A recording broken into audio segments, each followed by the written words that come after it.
Hello प्यारे दोस्तों, स्वागत है आपका इंटरव्यू क्लासेस में। बात करेंगे अपने वार्षिक परीक्षा क्लास 9th के संस्कृत के पेपर के बारे में।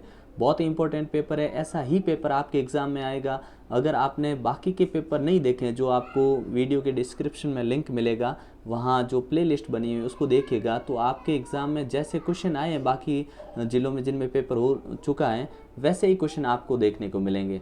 क्योंकि इंपॉर्टेंट क्वेश्चन ही पेपर में दिए जाते हैं और इंपॉर्टेंट क्वेश्चन सिलेबस सेम है, तो इंपॉर्टेंट क्वेश्चन भी सेम हुए। तो आप अगर उनकी प्रैक्टिस कर लेते हैं तो उनसे बाहर क्वेश्चन आने नहीं है। संस्कृत के आपके जो मोस्ट इंपॉर्टेंट कथावाचन कौन सा है, ठीक है, पत्र लेखनम कौन सा है, कौन सी आपको प्रार्थना पत्र लिखना, वो सारे इंपॉर्टेंट उस प्ले लिस्ट में आपको मिल जाएंगे, जितने भी इंपॉर्टेंट टॉपिक है। ठीक है ना, तो आप एक बार प्ले लिस्ट में ज़रूर जाकर देखिएगा। चलिए देखते हैं अपने इस पेपर को, ताकि आपको हिंट मिल जाए कि किस प्रकार का आपका पेपर आएगा और आपको उसका आंसर कैसे देना है। इसमें दो पैटर्न चल रहे हैं पेपर, ध्यान रखना कि पहले आपको गद्यांश और पद्यांश दे देते हैं, उनका भावार्थ लिखना 5-5 नंबर का, नहीं तो फिर आपसे सीधे बहुविकल्पी प्रश्न पूछेंगे। ठीक है, ये इस प्रकार के आपसे प्रश्न पूछे गए हैं और प्रश्न पूछ के फिर इनके आपको करेक्ट आंसर सामने लिखने होते हैं। ठीक है ना, तो इनके आंसर आपको खुद को ही ढूंढने हैं। ठीक है, मैं यहाँ सिर्फ आपको पेपर बता रहा हूँ ताकि आप अपनी तैयारी उस हिसाब से कर पाएँ। ठीक है, इस प्रकार के क्वेश्चन। उसके बाद में आपको क्या मिलेगा, संधि विच्छेद करना मिलेगा। ठीक है, ध्यान रखिएगा क्वेश्चन बार बार रिपीट हो रहे हैं, इसका मतलब आपको एक बार इन प्रश्नों को मिला ही लेना है ताकि आपकी गलती नहीं हो। जो विभक्ति होती है, ये जो क्वेश्चन होते हैं बार बार रिपीट हो रहे हैं। आप पहले वाले पेपर भी देखिएगा और ये भी देखेंगे तो आपको लगेगा हाँ क्वेश्चन तो बार बार वही आ रहे हैं। ठीक है, जैसे कि बाकी पेपर देखे होंगे। ठीक है, चलिए देखते हैं। फिर आपको यहाँ पे विभक्तियाँ लिखनी है, समास विग्रह करना है, ये इस प्रकार के क्वेश्चन मिलेंगे आपको। उसके बाद में जो 5th क्वेश्चन होगा उसके अंदर आपको क्या मिलेगा, जो कि सेक्शन ये पहले भी दिया जा सकता है और बाद में भी दिया जा सकता है, जिसका आपको हिंदी भाषा में अनुवाद करना है। ठीक है, हिंदी भाषा में अनुवाद करना पड़ेगा, 5 नंबर का ये रहेगा।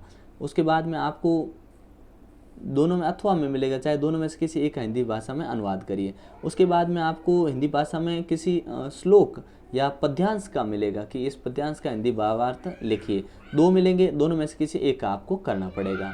ठीक है, और एक मिलेगा आपको संस्कृत भाषा में उस गद्यांश की व्याख्या करनी। ठीक है ना, गद्यांश मिलेगा, दोनों में से कोई एक है, और एक का संस्कृत भाषा में व्याख्या करनी। कहने का मतलब जो ये लिखा है ना, इसको इजी लैंग्वेज, साधारण सामान्य भाषा में लिखना है, लेकिन भाषा होनी चाहिए संस्कृत। ठीक है, अगला देखिए। फिर जो 8वां क्वेश्चन है, जिसमें आपको रेखांकित पद हैं उनके प्रश्न निर्माण करना है।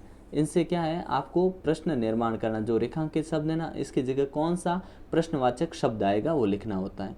फिर मिलेगा आपको कहानी में क्रम संयोजन करना। कहने का मतलब 7 से 8 लाइनें मिलेगी आपको, इसमें पहली कौन सी आएगी बाद में कौन सी आएगी ये लिखना है। बहुत इंपॉर्टेंट है और ये बार बार रिपीट हो रही, ध्यान रखिएगा। ये कहानी अच्छे से याद कर लीजिएगा। 3-4 प्रकार की कहानी आपके सिलेबस में, वो आप पढ़ लेते हैं तो उससे बाहर आपके कोई आना है नहीं। ठीक है, इस प्रकार से ये हो जाएगा। फिर आपसे कुछ क्वेश्चन पूछे जाएंगे आपकी पाठ्य पुस्तक के। ठीक है, ये क्वेश्चन है, नॉर्मल क्वेश्चन है।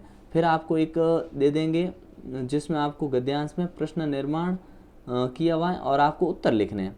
आपको ऊपर वाले इसको गद्यांश को पढ़ना है पूरे को, फिर यहाँ से जो प्रश्न पूछे गए इनके उत्तर आपको लिखने हैं।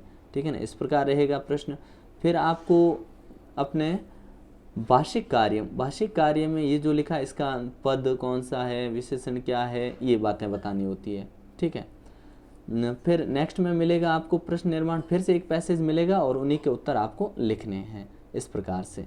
ठीक है, ये तीसरा पेज कंप्लीट हुआ। और चौथा पेज में आपको क्या मिलेगा कि जो आपके है क्वेश्चन मेन, जिसमें आपको हो सकता है कि प्रार्थना पत्र लिखना है। ठीक है, प्रार्थना पत्र तो फिक्स है। अब प्रार्थना पत्र में क्या है, अथवा में दे रखा है तब तो मुश्किल नहीं होती, लेकिन यहाँ पे 13वां प्रश्न दे दिया, उसके अथवा में कुछ नहीं दिया, तो आपको प्रार्थना पत्र किसके कारण है, अस्वस्थ कारणाद, मतलब आप अस्वस्थ हैं उसके कारण। ठीक है, तो ऐसा प्रार्थना पत्र मिल सकता है। फिर है अध्यापक और अपने विद्यार्थी के ना जो बातचीत है उसको बताया गया है। ठीक है, तो बातचीत के लिए आपको मंजूषा दे रखी होती है। ठीक है ना, मतलब ये जो शब्द दे रखे होते हैं इन्हीं शब्दों से इधर भरने होते हैं इनके अंदर, इस प्रकार से। ठीक है, ये ध्यान रखिएगा, बड़ा आसान है। ऐसे 3-4 मंजूषा अगर आप पढ़ लेते हैं तो समस्या आएगी नहीं आपको। ठीक है, फिर 15वें प्रश्न में भी ऐसा ही करना, आपको मंजूषा दे रखी है और ये जो कहानी है इस कथा को पूर्ण करना है।